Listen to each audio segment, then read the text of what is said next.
A finales de 1944, cuando la Segunda Guerra Mundial ya se inclinaba irremediablemente a favor de los aliados, Japón buscaba desesperadamente una forma de contraatacar. Las ciudades estaban en ruinas, el ejército retrocedía y los recursos se agotaban. Sin embargo, en medio de la derrota, un grupo de científicos y estrategas ideó una de las armas más extrañas de toda la historia moderna: los batallones de globos. Un proyecto tan insólito que parecía sacado de una novela de ciencia ficción. La idea era simple, pero a la vez aterradora. Japón sabía que no tenía la capacidad tecnológica para bombardear el territorio continental de Estados Unidos. Sus aviones no podían recorrer semejante distancia, y los submarinos apenas lograban mantenerse operativos. Pero los meteorólogos japoneses habían hecho un descubrimiento sorprendente: una corriente de aire poderosa que cruzaba el Océano Pacífico a más de 10.000 metros de altura, moviéndose a velocidades superiores a los 300 kilómetros por hora. La llamaban la corriente en chorro, una autopista invisible en el cielo que podía ser usada para transportar algo, incluso bombas. Así nació el proyecto Fugo, cuyo nombre significa arma flotante.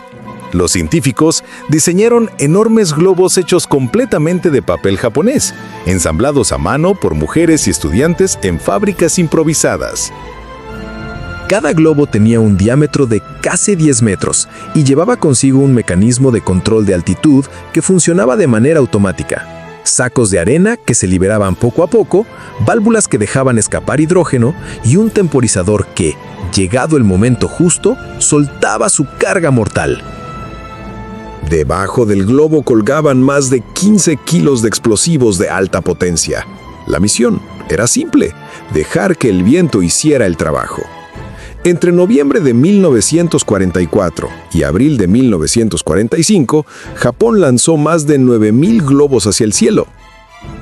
Los dejaban ir desde la costa oriental del país, viendo cómo se elevaban lentamente, desapareciendo entre las nubes. Sin motores, sin control humano, solo confiando en que las corrientes de aire los llevarían hasta el enemigo. Lo sorprendente es que muchos lo lograron. En cuestión de días, varios de estos artefactos cruzaron el Pacífico y comenzaron a aparecer sobre los cielos de América del Norte. Los primeros informes llegaron desde Alaska, luego desde Canadá y finalmente desde varios estados del noroeste de Estados Unidos. Granjeros, leñadores y soldados comenzaron a encontrar extraños restos de papel, sogas y mecanismos metálicos. Nadie entendía qué eran.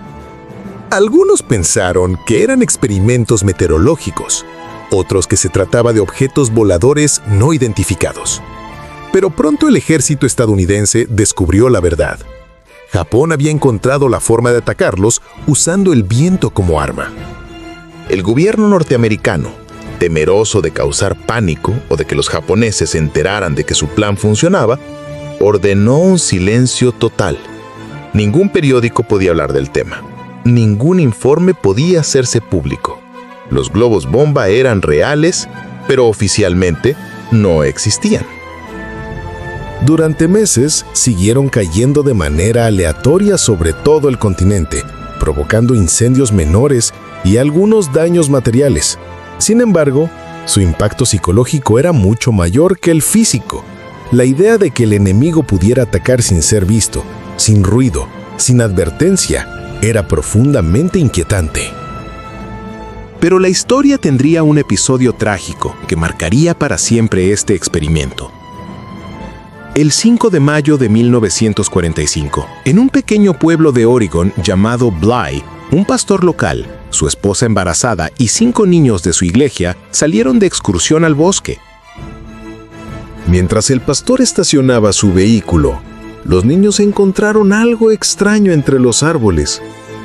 Una gran esfera de papel, desgarrada, con cuerdas colgantes y un objeto metálico que brillaba bajo el sol. Nadie sabía lo que era.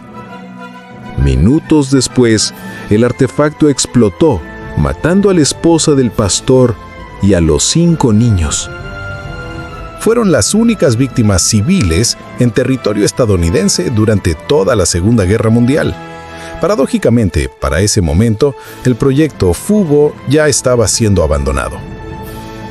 Los informes meteorológicos se habían vuelto menos favorables y los japoneses, enfrentando una derrota inminente, ya no podían gastar recursos en lo que parecía un esfuerzo simbólico.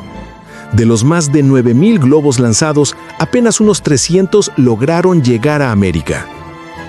La mayoría cayó en zonas despobladas y solo unos pocos detonaron correctamente.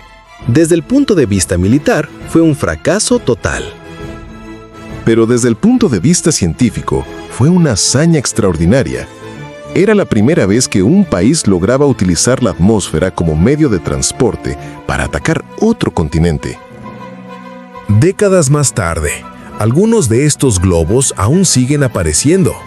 En bosques remotos de Canadá, Alaska y estados del oeste estadounidense, ocasionalmente se descubren fragmentos corroídos de papel y metal.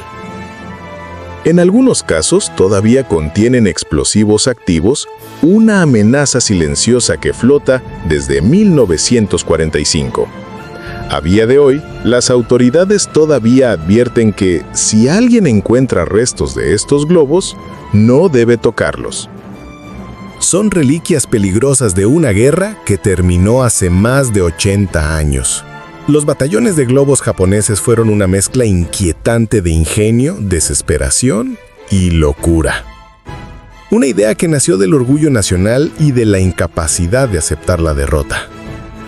Representan un episodio casi olvidado de la historia. Una muestra de hasta dónde puede llegar la creatividad humana cuando se ve empujada por la desesperación. Eran armas frágiles, de papel, confiadas al viento, pero cargadas de la esperanza absurda de cambiar el destino de una guerra perdida. Hoy, los pocos restos que aún existen nos recuerdan que incluso las ideas más insólitas pueden volar, aunque sea para perderse en el cielo. Recuerda que si el video te ha gustado, puedes darle like, comentar y suscribirte. Además, puedes activar la campanita para que YouTube te avise siempre que suba un video nuevo. ¡Hasta la próxima!